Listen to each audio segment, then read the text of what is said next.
Tout a commencé par l'adoption de l'agenda de la commission thématique 4, politique publique sectorielle. Cet agenda prévoit 2 jours d'intenses travaux répartis en 13 sous-commissions thématiques.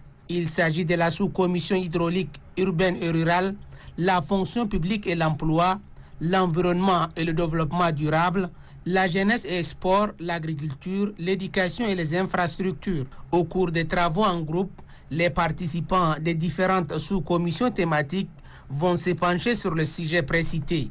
Selon le rapporteur général, ces thèmes répondent aux exigences de l'heure.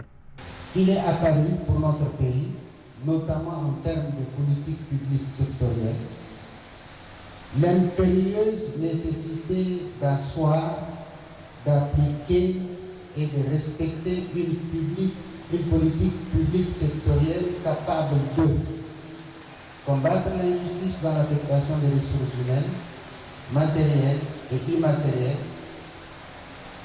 explorer et rentabiliser tous les secteurs et mettre tous les moyens adéquats pour valoriser ou redynamiser chaque secteur dans les différentes provinces du pays. Au-delà de la question de réconciliation nationale, la paix, la sécurité, les politiques publiques sectorielles sont des outils majeurs de la refondation du pays. Nous allons partir donc sur la base des rapports qui ont été élaborés par le CODNI.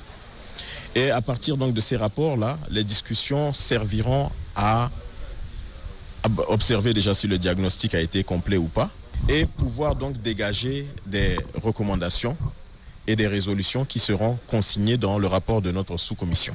Soucieux de proposer des solutions aux politiques publiques sectorielles dynamiques pour un tiers nouveau, les participants se disent prêts à donner le meilleur d'eux-mêmes. La plupart des politiques publiques sectorielles dans notre pays, le Tchad, depuis 62 ans, n'a pas pris spécifiquement les problèmes des personnes handicapées, sinon des jeunes handicapés de façon générale. Et nous sommes venus, c'est pour faire des propositions. Vu les conditions de recrutement qui sont mises à la fonction publique, il va falloir apporter sa contribution pour une amélioration pour la jeunesse qui, chaque jour, est dans la rue.